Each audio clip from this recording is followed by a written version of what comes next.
Hi, I'm Garner Cox, the Urban Forestry Program Director and ISA Certified Arborist with Greenscape of Jacksonville. If you're watching this, you either just received a tree from our annual tree giveaway or you're joining us for one of our monthly tree plantings. Either way, I'm here to show you, step by step, how to plant a tree so that it not only survives, but thrives. You'll need the following materials: a shovel, a rake, a handsaw, pruners, watering can or hose, and mulch. First, remove any grass from the planting area before digging your hole by using a weed eater or a mower on the lowest setting. You want to get it as low as possible, basically scalping it. This helps deter grass from growing back through your mulch after your tree is planted. Next, you'll want to prep your planting hole. It should be approximately 2 times the width of your root ball and the depth of the root ball out of the pot. Start your hole in the center of where you want your tree and work your way out. This way the soil caves in as you go. Lightly tamp down any loose soil in the bottom of the hole to prevent settling after planting.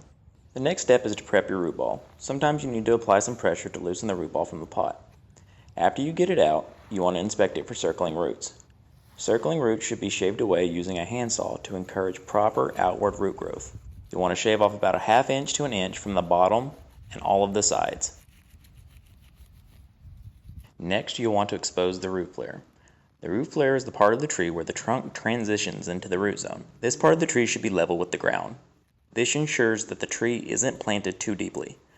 Tree roots need oxygen to grow properly, and if planted too deeply, the tree will start to decline as it matures.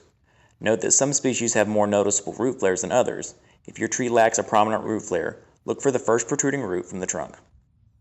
Now your tree is ready to go in the hole. Gently pick it up from the root ball and place it in your hole. A helpful tip here is to lay down your rake on its back side, and the handle should lay flat on both sides of the planting hole and on the root ball.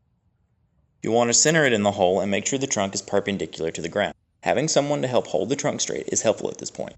Then you can start backfilling with the original soil, lightly tamping it down as you go, and also helps to secure the tree from tipping over. Once your soil is backfilled, it's time to create your soil ring. The distance of the soil ring is determined by the drip line of the tree, which is the furthest extent of the branches all the way around the tree. In general, you want it about 1 to 3 feet from the trunk of the tree. This acts like a dam for water when you irrigate or when it rains, and ensures the water is funneled where it's needed the most, the critical root zone of your newly planted tree. You'll then want to put down a 2 to 3 inch deep layer of organic mulch between the trunk and the soil ring. Leave about a 3-inch gap from the trunk, as mulch mounted on the trunk can cause the bark to rot. You want the roots wet, but the trunk dry. Now that the tree is in the ground, you'll want to water it for the next several months based on the schedule at the end of this video. Frequency will depend on the time of the year you're planting and recent weather conditions. We recommend watering with 1 gallon of water per ½ inch of trunk diameter. It's also helpful to use a watering can or a hose that has a shower head. This gentle delivery method helps to not compact or erode any of the soil around the roots. You'll want to concentrate all of your watering around the base of the trunk where the original root ball is.